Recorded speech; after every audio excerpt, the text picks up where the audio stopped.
दोस्तों, आज मैं आपको एक ऐसी सच्ची कहानी सुनाने जा रहा हूं जो शायद आपके दिल को छू जाएगी। हो सकता है कहीं आप अपने पापा को पहचान ले, अपनी मां की चुप्पी को सुन ले और शायद अपनी ही खामोशी का जवाब पा जाएं। तो बैठ जाइए आराम से। और अगर आपको हमारे दिल से कही गई बातें दिल तक पहुंचती हैं, तो इस चैनल को सब्सक्राइब जरूर करिए, क्योंकि ये कहानी नहीं, एहसास है। पहला दृश्य, घर जो बोलता नहीं था। बाहर बारिश हो रही थी।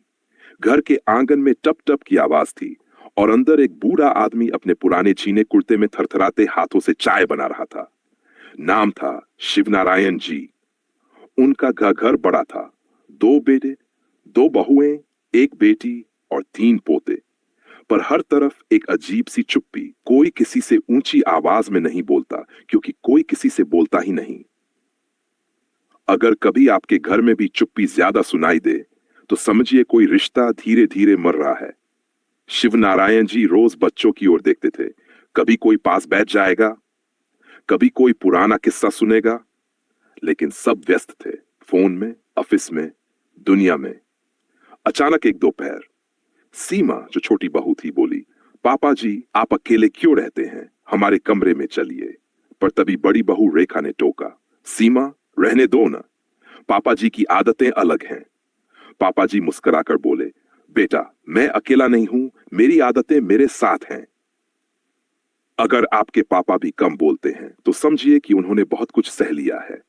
अगर आपकी मां चुपचाप थाली परोस देती है तो समझिए वो बहुत कुछ छोड़ चुकी है। अगर आप इन रिश्तों को फिर से जिंदा करना चाहते हैं तो दोस्तों इस चैनल को सब्सक्राइब कर लीजिए, क्योंकि हम यहां उन आवाजों को जिंदा रखते हैं जो अब घर में नहीं सुनाई देती। परिवार की दरारें। एक दिन घर में बहस हुई। बड़ी बहू को लगा कि छोटी बहू ज्यादा आगे बढ़ रही है। बेटे आपस में बात करना छोड़ चुके थे। पोते तक अब सिर्फ हाय पापा बोलते और निकल जाते। शिवनारायण जी की डायरी के पन्ने भरते गए। रिश्तों की मिठास अब दूध चीनी जैसी है, कोई ज्यादा कोई कम, लेकिन कोई संतुलन नहीं। उन्होंने एक दिन सबको बुलाया, चुपचाप थालियां परोसी और बोले, आज से मैं रसोई नहीं चलाऊंगा और किसी से कुछ नहीं कहूंगा। उस रात पहली बार घर में किसी को उनकी चुप्पी काटने लगी। बीमारी और एहसास। अचानक शिवनारायण जी की तबीयत बिगड़ी। अस्पताल में भर्ती कराना पड़ा। डॉक्टर ने कहा इनके शरीर में कुछ नहीं टूटा, पर शायद अंदर कुछ बहुत टूटा है। सीमा रो पड़ी, रेखा चुप रही। दोनों बेटे पहली बार एक दूसरे के गले मिले। वापस आने पर शिवनारायण जी बोले, अगर मैं चला जाता तो क्या तब भी तुम लोग गले लगते। रिश्तों की पुनः शुरुआत। घर में बदलाव आने लगे। रेखा ने पहली बार सीमा से कहा, कभी चाय मेरे साथ भी पी लिया कर। बेटों ने मिलकर पापा जी के लिए बैठने की खुली जगह बनाई और कहा, अब हर संडे आपकी कहानी होगी पापा। बच्चे अपने दादा से शेर सुनते, किस्से सीखते। घर में फिर से हंसी गूंजने लगी। पर सबसे खास पल तब आया जब पापा जी ने एक कविता सुनाई।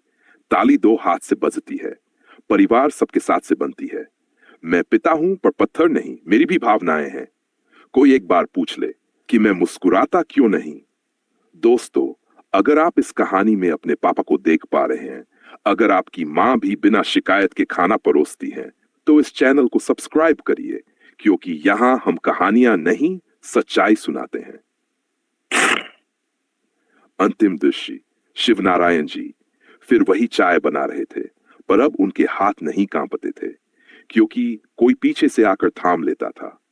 पोते ने पूछा, दादाजी आप इतने शांत कैसे रहते हैं।